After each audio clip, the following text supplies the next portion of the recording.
Lisa, let's start with you. This has been an unusual election. I mean, all of you have experience at this. All of you have track records with running elections, but nobody has a track record with dealing with this many absentee votes. Tell me in Kent County what that looks like, how you're dealing with it, and what we might expect as it pertains to getting results in on Tuesday night.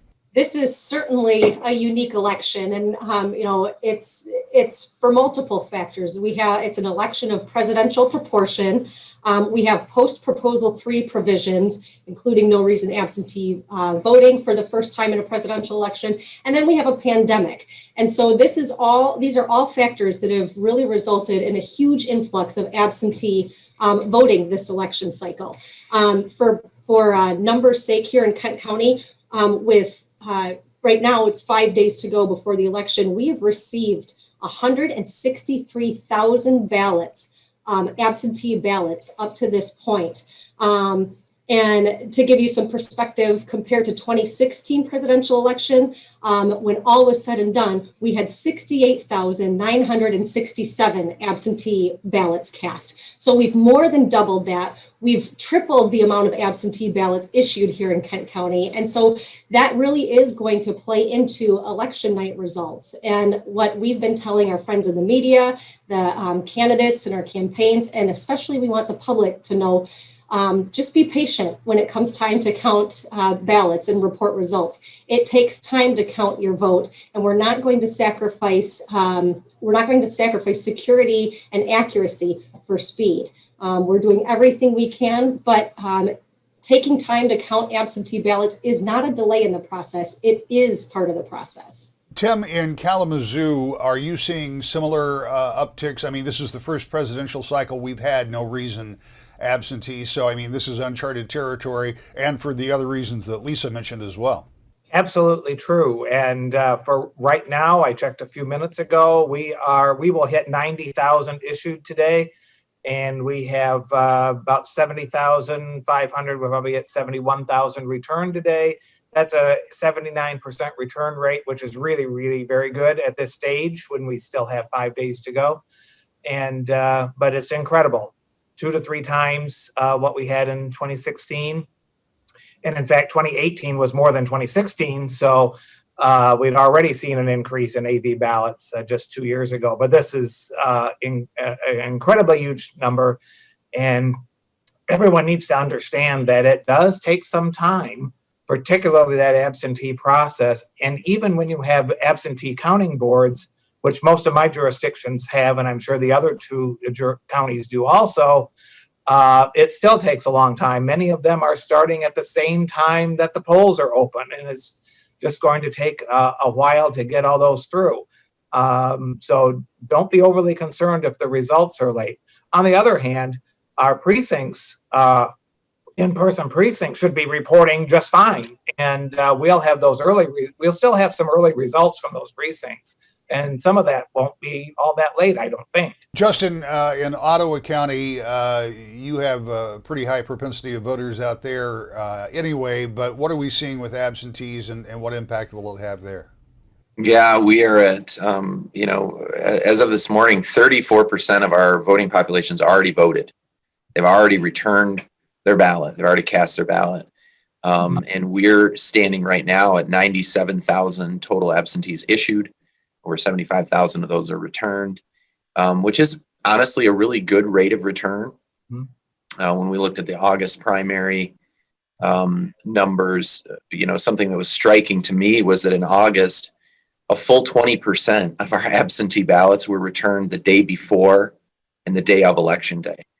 And that is just such a huge administrative challenge too for our local clerks, as they are processing all their voters on election day anyway. They're dealing with issues in the precinct with same day registration.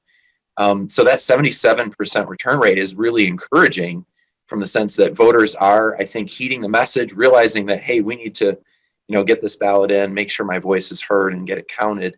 And I also think too that, one of the positive things that has come out of this process this year with absentee ballots and some of the challenges that we've also had is the fact that we have been preparing for this at some degree for 2 years. We knew when Proposal 3 passed in 2018 that there was going to be a surge in the number of people choosing to vote this way. And I think, we've seen that data from other states where the process of absentee ballot, voting by absentee has been, open to more people.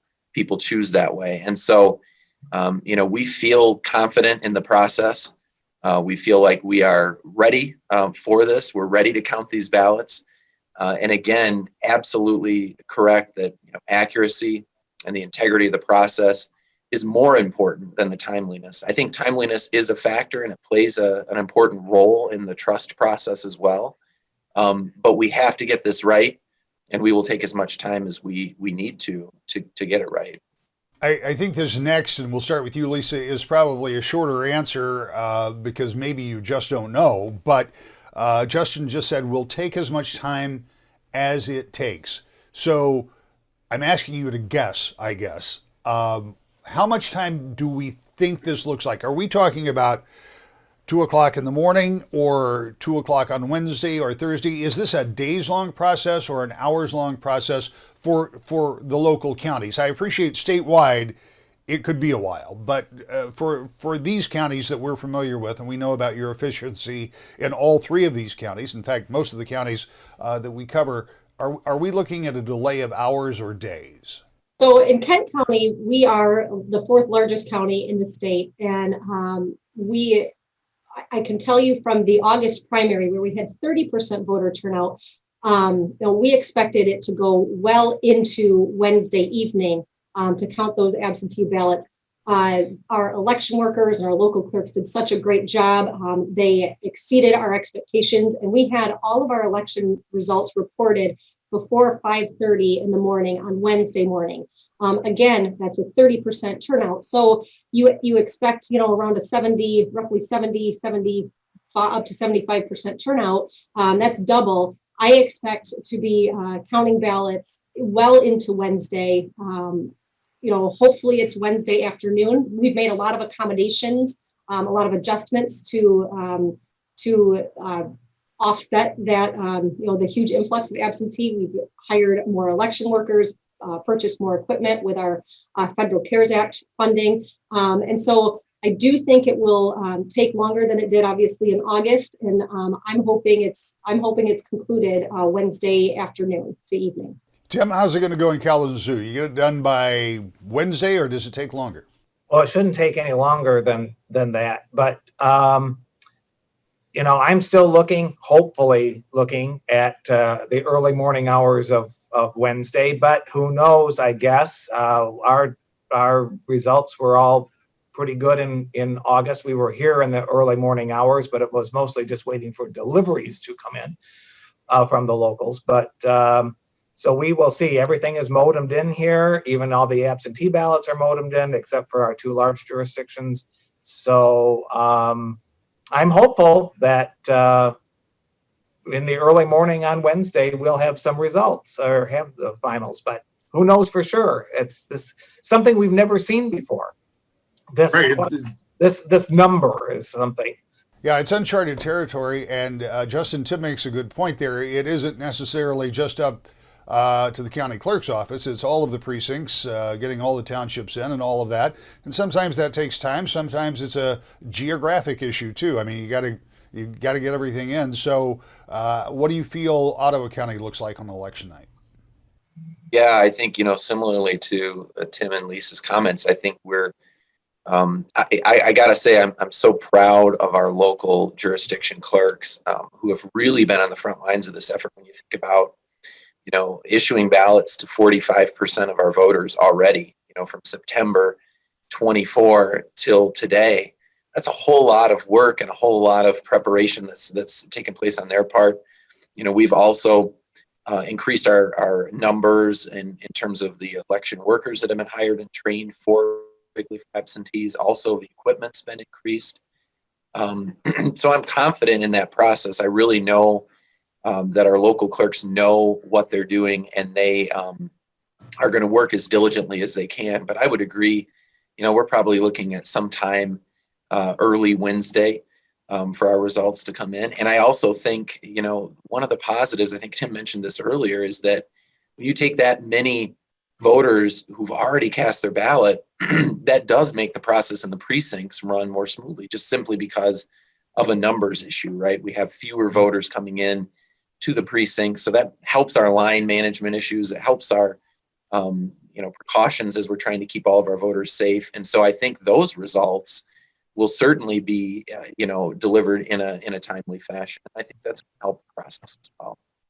One of the things that I would commend you all for is making sure there's good voter information out there. And the process has changed for voters, and they need to know about ballots and how to get them and how to get them back. And this time, by the time this airs, and we're even now as we're having that conversation, most voters hopefully know what the process is, because we're getting very late in the game. But there is one question that comes up pretty often here in my office, and that is, I have an absentee ballot and I get it postmarked today, but it doesn't get there until Wednesday.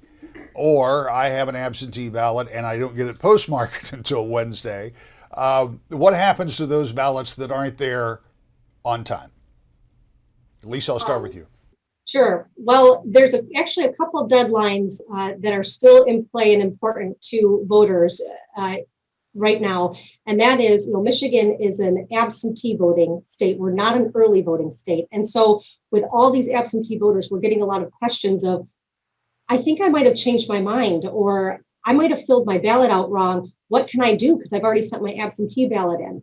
Well, one of our important deadlines coming up is in Michigan, because we're an absentee voting state and not an early voting state, you have the right to change your mind. You have the right to spoil your absentee ballot up until 10 a.m. the Monday before the election if you want to vote for somebody else, or if you think you made a mistake on your ballot. And that's a really important deadline for voters to know.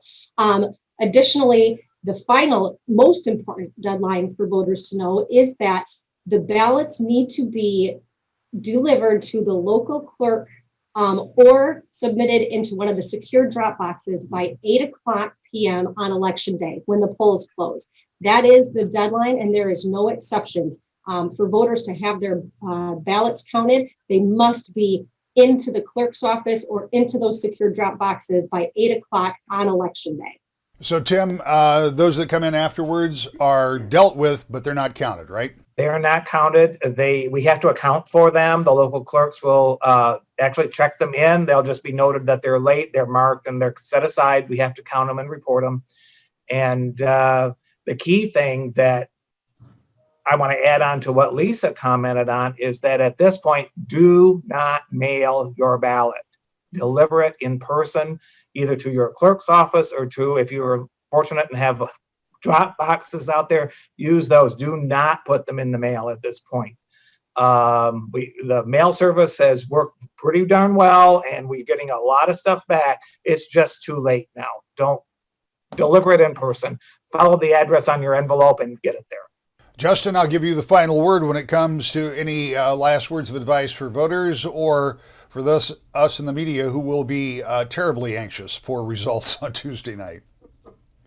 Well, I think the main thing that I want, our voters to know, and I know that this, applies across West Michigan, we are confident in the process. We're ready. We've prepared for this. And we're ready to serve our voters and our constituents in this way. And we're excited. I think the volume of interest in this election is exciting. As an election administrator, this is what we want. As citizens, this is what we want. And so we want folks to be engaged. Following up on Tim and Lisa's kind of absentee advice, I think another good point that we're getting a little bit of feedback from some of our clerks on that drop box. Make sure that you're delivering your ballot to the drop box of your city or township clerk.